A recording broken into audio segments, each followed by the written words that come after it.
Have you ever witnessed someone you thought was invincible break down? That moment when the walls come crashing down and you see the human behind the armor? This is exactly what happened to Mark Sanders, a hardworking single father who never expected that walking into the wrong office at the wrong time would change his life forever.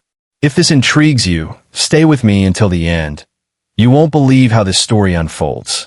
And if you find value in stories about human connection that transcend workplace boundaries, consider supporting this channel by hitting that like button and subscribing for more content that touches the heart. Mark Sanders wiped the sweat from his brow as he hurried down the hallway of Everest Technologies. Running late again, his 7-year-old daughter Emma had woken up with a fever, and he'd spent the morning calling neighbors, arranging emergency childcare, and promising his little girl he'd be back as soon as possible. His mind was still at home, wondering if the children's Tylenol had kicked in yet, when he pushed open the door to what he thought was the conference room. Instead, he found himself in the private office of Victoria Chen, the CEO of Everest Technologies, the woman who had been featured in Fortune magazine as one of the most powerful executives in the country. The woman who struck fear into the hearts of competitors and employees alike with her razor-sharp intelligence and unwavering demands for excellence. The woman who was, at this very moment, hunched over her desk with her face buried in her hands, shoulders heaving with silent sobs. Mark froze. He should back away quietly, pretend he never saw this. But something kept him rooted to the spot, perhaps the sheer shock of seeing this seemingly invulnerable woman in such a vulnerable state. "Ms. Chen," he said, his voice barely above a whisper. "I'm sorry, I thought this was the—" Victoria's head snapped up. Her eyes were red-rimmed, mascara trailing down her cheeks in dark rivulets. For a brief moment, pure panic flashed across her face, then a mask of composure slammed down. But it was too late. He'd seen beneath the armor. "Mr. Sanders," she said, her voice remarkably steady despite the evidence of her breakdown. "You're late for the product review meeting." "I know. I'm sorry. My daughter is sick, and I had to—" Something in Victoria's expression shifted. "Your daughter? Emma, right?" she asked, surprising Mark that she even knew his daughter's name. "How old is she now?" "7. Mark replied, confused by this sudden personal interest from a woman who had never shown any before. Victoria nodded, then did something completely unexpected. She gestured to the chair across from her desk. "Sit down, Mr. Sanders." Mark hesitated, then complied. The product review could wait a few more minutes. Victoria took a deep breath, then leaned forward. "What I'm about to tell you doesn't leave this room," she whispered, her voice so low he had to strain to hear it. "I lost my father yesterday. Pancreatic cancer. He raised me alone after my mother left when I was 4. The words hit Mark like a physical blow. In all the company newsletters and press coverage, Victoria Chen had never mentioned her personal life. Most employees assumed she had sprung fully formed into the business world, without family or past. "I'm so sorry," Mark said, meaning it. As a single parent himself, he understood the unique bond that formed in such families. "The thing is," Victoria continued, her composure cracking again, "I miss saying goodbye. I postponed visiting him last weekend because we had the Johnson account pitch. I thought I had more time." Her words hung in the air between them, heavy with regret. Then she looked directly into his eyes and whispered something that would change everything. "Don't make my mistake, Mark. A job will never love you back. If your daughter needs you today, go home. Now." Mark stared at her, stunned not just by the personal admission, but by the use of his first name and the directive that followed. "But the product review can wait," Victoria finished firmly. "Family can't. I'm giving you the day off. Paid. Go be with Emma." In that moment, something shifted in the atmosphere of Everest Technologies. What began as an accidental intrusion into a private moment of grief became the catalyst for profound change, not just for Mark and Victoria, but for the entire company culture. The following weeks saw Victoria Chen emerge from her grief with a new perspective on leadership. The woman who had built her reputation on ruthless efficiency began implementing family-friendly policies. Flexible work hours, enhanced parental leave, a dedicated sick childcare facility right in the building. Each new policy announced with a simple explanation. We work to live, not live to work. For Mark, the chance encounter led to an unexpected mentorship. Victoria took an interest in his career, recognizing in him not just technical talent, but the kind of emotional intelligence that came from navigating the challenges of single parenthood.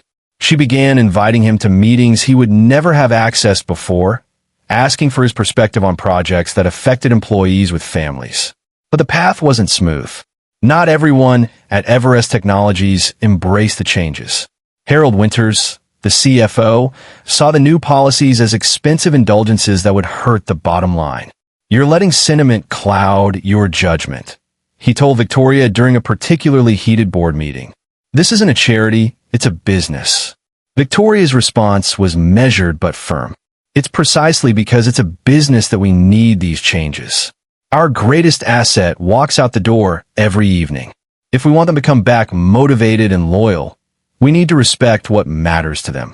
The conflict came to a head when Harold presented data suggesting the new policies were hurting productivity.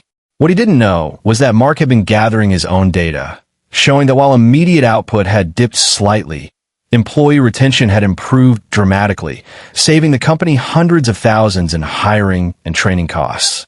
When Mark presented these findings, Harold dismissed them. Numbers can be manipulated to say anything. So can people, Victoria replied coolly. And I'd rather have honest numbers than manipulated people. The confrontation might have escalated further, if not for an unexpected interruption.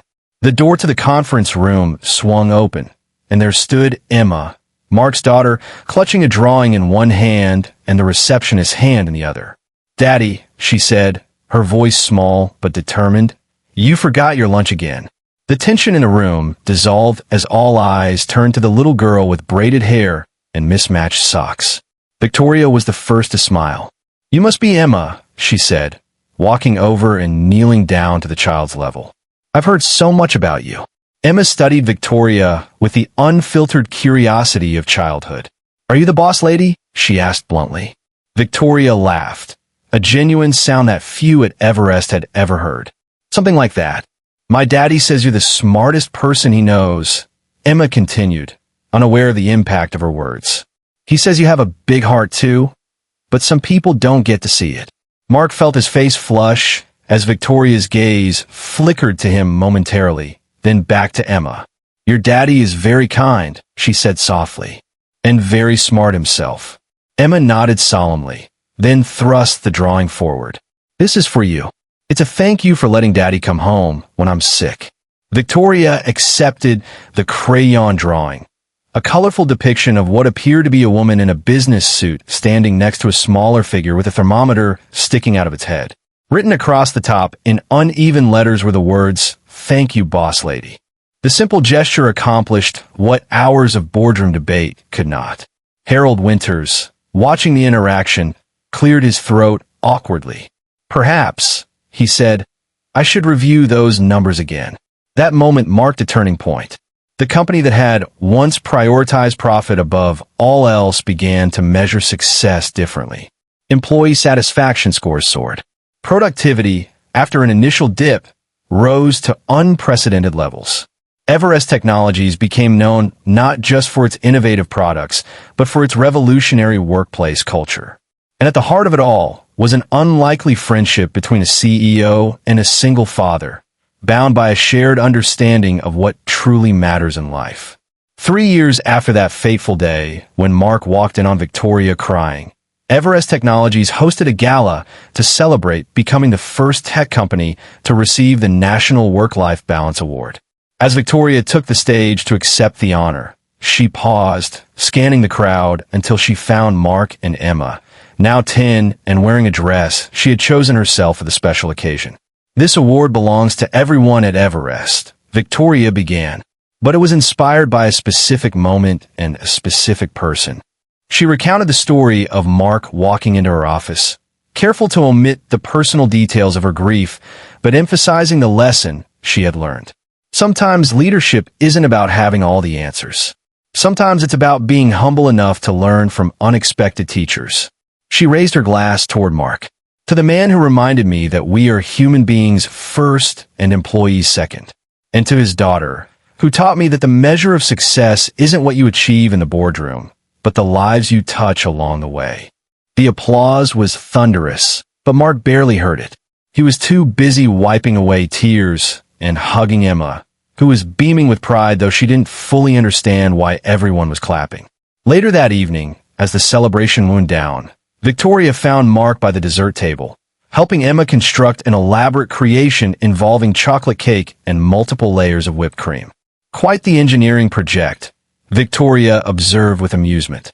Emma grinned. Daddy says I have a future in architecture. I don't doubt it, Victoria agreed. Then, more seriously, Mark, I have a proposition for you. Mark raised an eyebrow. Another late-night project? Victoria shook her head. The opposite, actually. I want you to head our new work-life integration division. Full creative control, team of your choosing, and hours that work for you and Emma. Mark stared at her, speechless.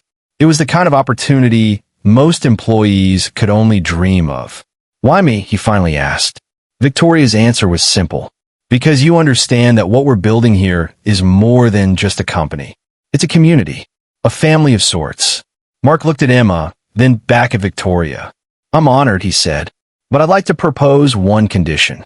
Victoria raised an eyebrow, intrigued, which is that we establish a memorial scholarship in your father's name for single parents pursuing education or career advancement. It was Victoria's turn to be speechless. When she finally spoke, her voice was thick with emotion. He would have liked that, she said softly. He always said education was the ladder he climbed to give me a better life. As they shook hands to seal the deal, Emma tugged on Victoria's sleeve. Does this mean you'll come to my soccer game sometimes? Daddy says he used to play in college. Victoria laughed, surprised once again by how much Mark had shared about her with his daughter. I'd like that, she said, realizing she meant it.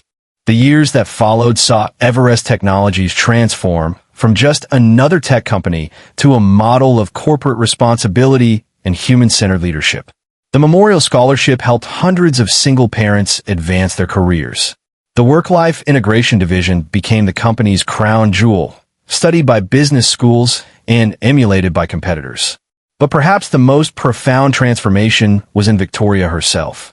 The woman who had once defined her worth solely through professional achievement learned to measure success differently. She never married or had children of her own, but she became a beloved fixture at Sanders family events. From Emma's middle school graduation to the day Mark finally found love again with Sophia, a widow with 2 children of her own whom he met at a single-parent support group.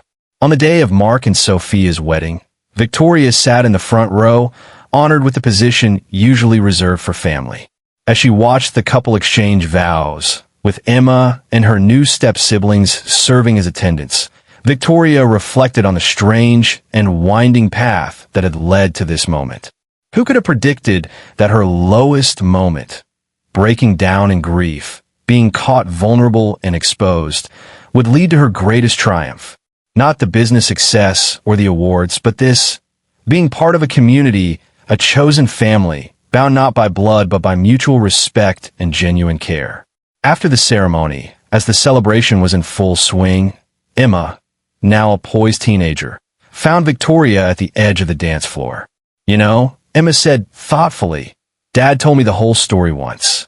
About finding you crying that day. Victoria tensed slightly. Did he? Emma nodded. He said it was the moment he realized even the strongest people have hearts that can break. And that's not weakness. It's what makes us human. Victoria smiled, touched by Mark's wisdom and by the young woman Emma was becoming. Your father is a wise man. He also said, Emma continued with the directness that had always characterized her, that you saved him as much as he saved you.